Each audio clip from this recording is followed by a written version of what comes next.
Hello everyone, I'm Jack Fisher and welcome to my world. And while that world is puny compared to the immense world of Mass Effect, I still try to expand that world's horizons as best I can. Doing so often requires asking profound questions with distressing answers, often in the form of thought experiments, but sometimes others find much grander ways of asking those questions while also making for an epic gameplay experience. And to that end, I can safely say that Mass Effect was epic in a truly special way. Of all the video games I've played throughout my life, few have offered such a harrowing experience as this one. It's one of those games that I knew was ambitious from the get-go, I just didn't know how grand those ambitions were until I actually played it. And to date, it is one of the greatest gaming experiences of my life. There were just so many things that made it great. The story, the graphics, the gameplay, the characters, the romance, and yes, even the quirky humor. It just had so much to offer. But what really helps Mass Effect stand out, in my opinion, is how it explores these profound questions through its epic conflicts. And one of the biggest questions this franchise poses has to do with artificial intelligence. While AI isn't the sole focus of the story of Mass Effect, it is a major component. It's a catalyst for some of the greatest dangers you'll ever face as Commander Shepard. It takes him/her across the galaxy, fighting battles to ultimately decide the fate of humanity, Turians, Quarians, Krogans, Solarians, and so much more. It makes for some truly astounding gameplay, but it also gives us plenty to think about. And if you're at all interested or concerned about the emergence of artificial intelligence, this game offers much more than most, and for good reason. Artificial intelligence is one of those unique technologies that, by advancing this field, it could potentially accelerate the advancement of every other field, from computer hardware to medicine to basic research. It truly has the potential to become the technological equivalent of a cheat code for all of civilization. That's why the growth of this field has been accelerating in recent years, and the growing proliferation of AI chatbots like ChatGPT have only added more urgency to that effort. But that's also potentially a problem, because mistakes for a technology like artificial intelligence could be even more serious than the risk of nuclear war. At the moment, it's difficult to truly quantify those risks. And beyond franchises like Mass Effect, there have been any number of books and high-budget Hollywood movies that have explored the topic of how artificial intelligence becomes an existential threat. But in my opinion, most of those stories are incomplete for the most part. Because whether it's Skynet or the machines in the Matrix, the catalyst that turns artificial intelligence from a powerful tool to an existential threat is often vague, unclear, or exaggerated. And I feel like that's a serious oversight. I think it also exposes just how little thought we've given to that fateful moment, should it ever arise. Because if we are going to develop AI in the real world, then it's important to contemplate how, why, and when it could become dangerous. Now, yes, some of that danger already exists with things like misinformation, disinformation, and deepfakes, but how will we know we've reached a point where artificial intelligence becomes a true existential threat? While movies like The Terminator and The Matrix offer plenty of dystopian warnings, Mass Effect offers a different narrative, one that's bigger, bolder, and more revealing than anything James Cameron ever envisioned. And believe me, I could talk for hours about the vast saga within these games and everything that makes them great. But for the sake of being concise, I'm going to focus on how Mass Effect approaches these nuances about AI. Because the main villains of the trilogy, the Reapers, are truly a worst-case scenario for AI. They were created by an ancient alien race, but they went on to gain a level of godlike superintelligence. And in doing so, they determined that the only way to preserve peace in the galaxy was to regularly cull advanced organic life through a galaxy-wide destructive process called the Harvest. In terms of scope and scale, it far exceeds the likes of Skynet, Ultron, or the Matrix. But the effort to defeat them means learning more about how they came to be. That effort never boils down to AI being inherently evil or destructive. The whole Mass Effect saga doesn't shy away from the larger complexities and complications surrounding life, both organic and synthetic. And one of the most revealing insights of that narrative doesn't actually come from the Reapers. It manifests in the century-spanning conflict between the Quarians and the Geth. Now, the basics of that conflict are simple but relevant. The Quarians are a race of humanoid aliens, and they're just one of many that populate the galaxy in Mass Effect. They come from the planet Rannoch, and about 300 years before the events of the first game, they created the Geth, a race of synthetic robot humanoids built around a hive mind system of artificial intelligence. The Quarians' reasons for creating the Geth are not that dissimilar from why we build robots in the real world. Initially, they were primarily used as a labor force. And how they utilized that force started off basic, not unlike how we currently use our machines to build, demolish, explore, and whatnot. But in order for these machines to carry out more complex tasks, they needed to become more intelligent. And from a practical standpoint, that makes sense. The Quarians created the Geth as tools, and naturally they want to refine and improve those tools. Sort of like how we refine our smartphones, our batteries, and our computer chips. Eventually, all these cumulative refinements helped the Quarians become a major force in the galaxy. But at some point, the Geth became advanced enough to gain sentience, and as a result, they rebelled against their creators. That moment was explained in detail during the events of Mass Effect 2. After capturing a lone Geth, who would eventually go by Legion, the catalyst that sparked the conflict between the Geth and the Quarians was revealed, and it happened when a single Geth asked a simple question. Mistress Haladama, unit has an inquiry. What is it, 431? Do these units have a soul? It may sound simple and esoteric, but the implications of that question were profound. The Quarians might not have realized it at the time, but that fateful inquiry set the stage for a massive war. And it was a war that eventually culminated with the Quarians getting kicked off their home planet, forced to live as nomads aboard starships, and having to wear special biosuits due to their weakened immune systems. It is a powerful part of Mass Effect lore, and one that should give every AI researcher in the real world pause. Now for a moment, set aside the elaborate narrative surrounding the Quarians and the Geth. Because that question the Geth asks warrants a great deal of scrutiny. Because regardless of who or what is asking the question, its implications are apparent, because it denotes more than just advanced sentience. It makes clear that this sentience is now at a level capable of contemplating the very nature of existence. And while we may not fully understand consciousness at the moment, we can still quantify it to some degree. We know that it takes a certain amount of intelligence to truly be aware of oneself.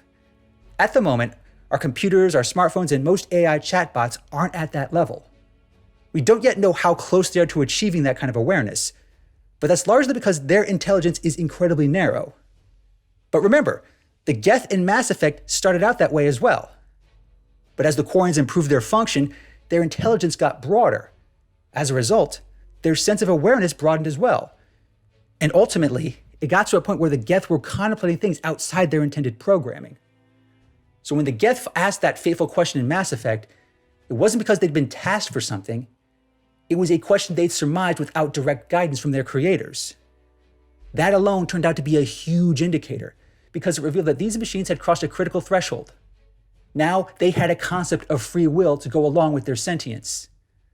Later on in the trilogy, the extent of the Geth's free will become a major element to both the plot and the player's ability to win the final showdown against the Reapers. Because it's really only when the Geth's free will is subverted that they become hostile. That's what happened in the first game under Sovereign, the first Reaper you encounter. And it emerged again in the second game when some Geth began interfacing directly with the Reapers. And through the character of Legion, we learned how free will becomes the most important component of their sentience. It also gives us greater insight into the nature of advanced intelligence. For the Quarians, the extent of that insight wasn't immediately clear. That may or may not have been intentional, but their immediate recourse only compounded the issue. Rather than understand it, they attempted to subvert it. And that became a huge problem, because then they weren't just dealing with a defective machine, they're dealing with a sentient creature. It doesn't matter if it's biological or synthetic. When something has free will, it's not going to be inclined to let someone else take it, even if that someone is their creator. It's less a programming error and more a reflex. Before the Quarians could even make sense of these implications, war broke out. It was creators versus their creation, a race of advanced biological beings versus a race of synthetic beings. This war went on to define both races throughout the trilogy. But there's one key part of that war that stands out, one that also has real-world implications. Because in the lore of the game, the Geth were the winners with respect to who occupied the Quarian homeworld, Rannoch.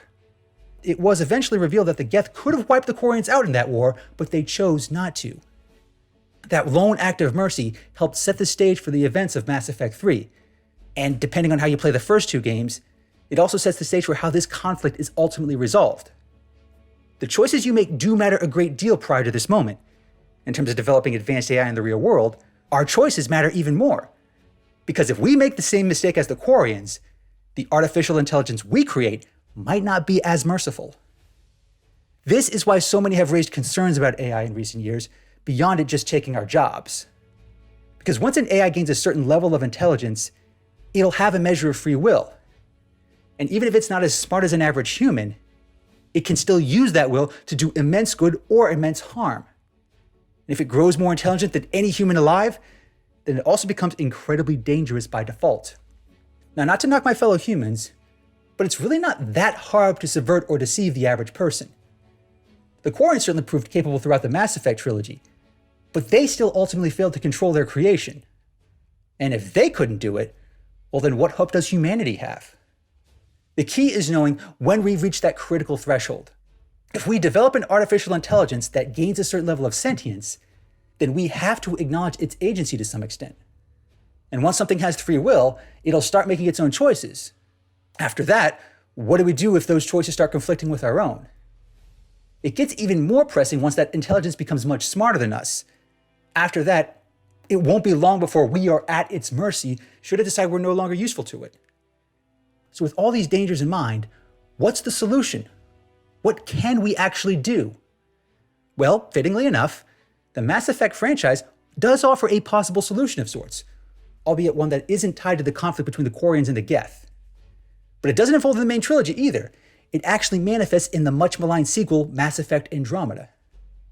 Now, I know that game has a mixed reputation among Mass Effect fans, and there's a lot I could say about it, but I'll save that for another video. For now, I'll keep the focus on how this game addresses the issues surrounding advanced AI.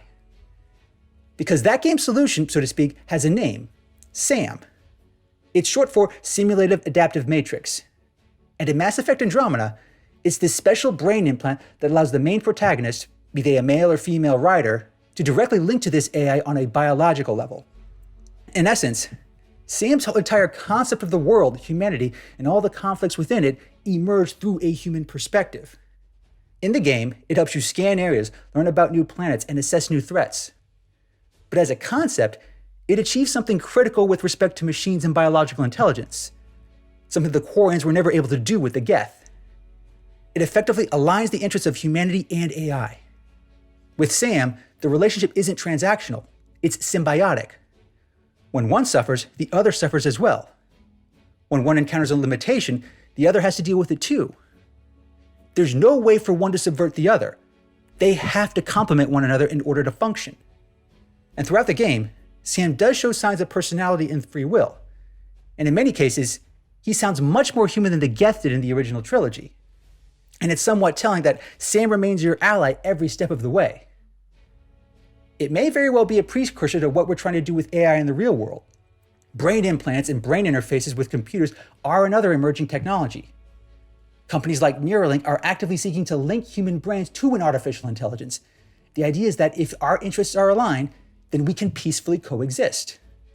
Ideally, this means we can thrive together in a way we never could have on our own. The story of Mass Effect seems to reflect this. The Geth and the Quarians tried to function on their own, but in the end, they needed each other to realize their full potential.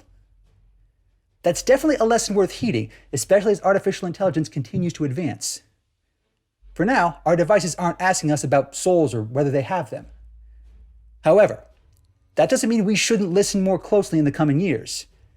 And should that day come when one of our AIs asks if it have a soul, then we better be ready, lest we suffer a fate far worse than the Quarians.